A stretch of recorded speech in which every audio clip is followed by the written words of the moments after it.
সর্বশেষ যে কথাটা আমরা শুনবো এখন সেটা হলো নবী করিম সাল্লাল্লাহু আলাইহি ওয়াসাল্লাম আজকের এই দিনে জনগণকে উদ্দেশ্য করে কিছু কথা বলেছিলেন। এই কথাগুলো বলে তিনি আজকের হজটা শেষ করেছেন। আমরা অনেকেই এই ভাষণটা সম্পর্কে জানি না। আমরা অনেক ভাষণ নিয়ে এখন গর্ব করি। নবী করিম সাল্লাল্লাহু আলাইহি ওয়াসাল্লামের এই যে সর্বশ্রেষ্ঠ ভাষণ, এটা কতজন জানেন? বিদায় হজের ভাষণ। কতজন জানেন বিদায় হজের ভাষণে নবী সাল্লাল্লাহু আলাইহি ওয়াসাল্লাম কি বলেছিলেন উম্মতকে? আমরা একটু আপনাদেরকে শোনাবো, শুনিয়ে ইনশাআল্লাহ লেকচারটা শেষ করব। নবী করিম সাল্লাল্লাহু আলাইহি ওয়াসাল্লাম আজকের এই দিনে 31টা বিষয়ে উম্মতকে নির্দেশ দিয়েছেন। 31টা বিষয়, সবগুলো বলার সময় পাওয়া যাবে না, আমি কয়েকটা কথা বলছি। খুব ভালো হতো যদি আমি অ্যারাবিকটা বলার পরে বাংলাটা বলার সময় পেতাম। আমার হাতে 5 মিনিট সময় আছে এখন, কারণ অ্যারাবিকটার যে ভাব গাম্ভীর্যটা বাংলা আসলে আসবে না। তারপরে আমি চেষ্টা করছি। নবী করিম সাল্লাল্লাহু আলাইহি ওয়াসাল্লাম সবার সামনে দাঁড়িয়ে দীর্ঘ 23 বছর অক্লান্ত পরিশ্রম করে দাওয়াতি মিশন কমপ্লিট করার পরে সবাইকে সমবেত করে একটা হজ করলেন। হজ করার পরে তিনি গুরুগম্ভীর কণ্ঠে বলছেন, হৃদয়ের সমস্ত আবেগ বের করে দিয়ে বলছেন, হে জনগণ, আইয়ুহান নাস, হে জনগণ, আমি জানি না আজকের পর তোমাদের সাথে আমি কখনো মিলিত হতে পারবো কিনা। একটু চিন্তা করেন, সাহাবীরা সামনে দাঁড়িয়ে আছেন, নবীজি দাঁড়িয়ে এই কথাটা বলছেন, হে জনগণ, আমি জানি না আজকের পরে আমি তোমাদের সাথে মিলিত হতে পারবো কিনা। অতএব যে ব্যক্তি আজকে আমার এই কথাগুলোকে স্মরণ রাখবে সে যেন অন্যের কাছে এই কথাগুলো পৌঁছে দেয়। হতে পারে যার কাছে পৌঁছে দেওয়া হচ্ছে সেই এই কথাগুলোকে বেশি সংরক্ষণ করতে পারবে। আল্লাহ পাক তার প্রতি রহম করুন যে আমার এই কথাগুলোকে অন্যের কাছে পৌঁছে দিবে। নবীজির ভাষণ। এরপর নবীজি বলছেন, জেনে রাখো নিশ্চয়ই তোমাদের পরস্পরের, মুসলিমদের পরস্পরের সম্পদ, পরস্পরের রক্ত, পরস্পরের এই যে জান মাল ইজ্জত, এগুলো একে অপরের জন্য হারাম। মুসলিমদের পরস্পরের রক্ত, পরস্পরের ইজ্জত সম্মান একে অপরের জন্য হারাম। এর হানি করা একে অপরের জন্য হারাম। ঠিক যেমন আজকের এই দিন হারাম, এই শহর হারাম, এই মাসও হারাম। নবী করিম সাল্লাল্লাহু আলাইহি ওয়াসাল্লাম বলছিলেন, জেনে রাখো 3টা বিষয়ে যেন তোমাদের অন্তর কখনো খেয়ানত না করে। 3টা বিষয়ে তোমাদের অন্তর যেন কখনো খেয়ানত না করে। 1, তোমরা যে কাজটাই করবা শুধু আল্লাহ পাকের সন্তুষ্টির জন্য করবে। তোমরা যে কাজই করবে শুধু আল্লাহর সন্তুষ্টির জন্য করবে। তোমাদের শাসক বর্গের কল্যাণ কামনা করবে। তোমাদের শাসক বর্গের কল্যাণ কামনা করবে। 3 নাম্বার, মুসলিমদের জামাতকে আঁকড়ে ধরে রাখবে।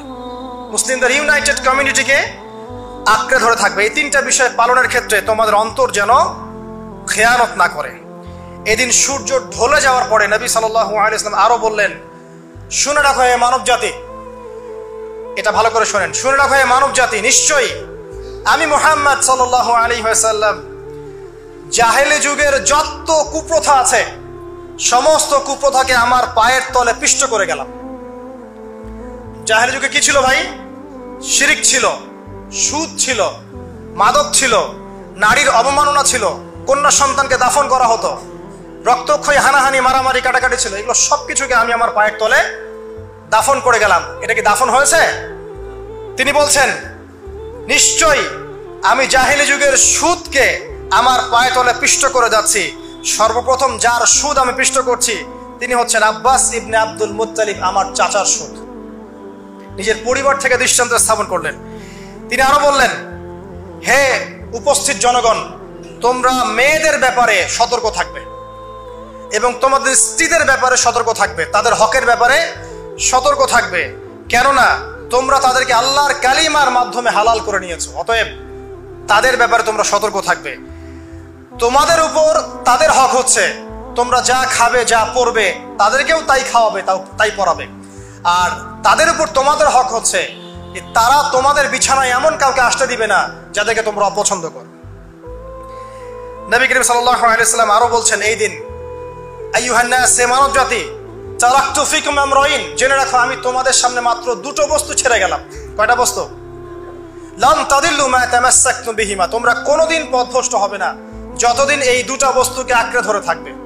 কিতাব আল্লাহ, আল্লাহর কিতাব, ওয়া সুন্নতি নবীহি, এবং তার নবীর সুন্নাহ।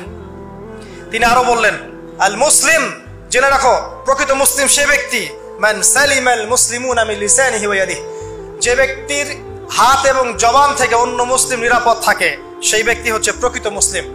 আল মুহাজির, আর প্রকৃত মুহাজির সে ব্যক্তি মান হাজারা মা নাহাল্লাহু আন, আল্লাহ পাক যা নিষেধ করেছেন সেখান থেকে যে দূরে থাকে সেই ব্যক্তি প্রকৃত মুহাজির, মানে হিজরতকারী।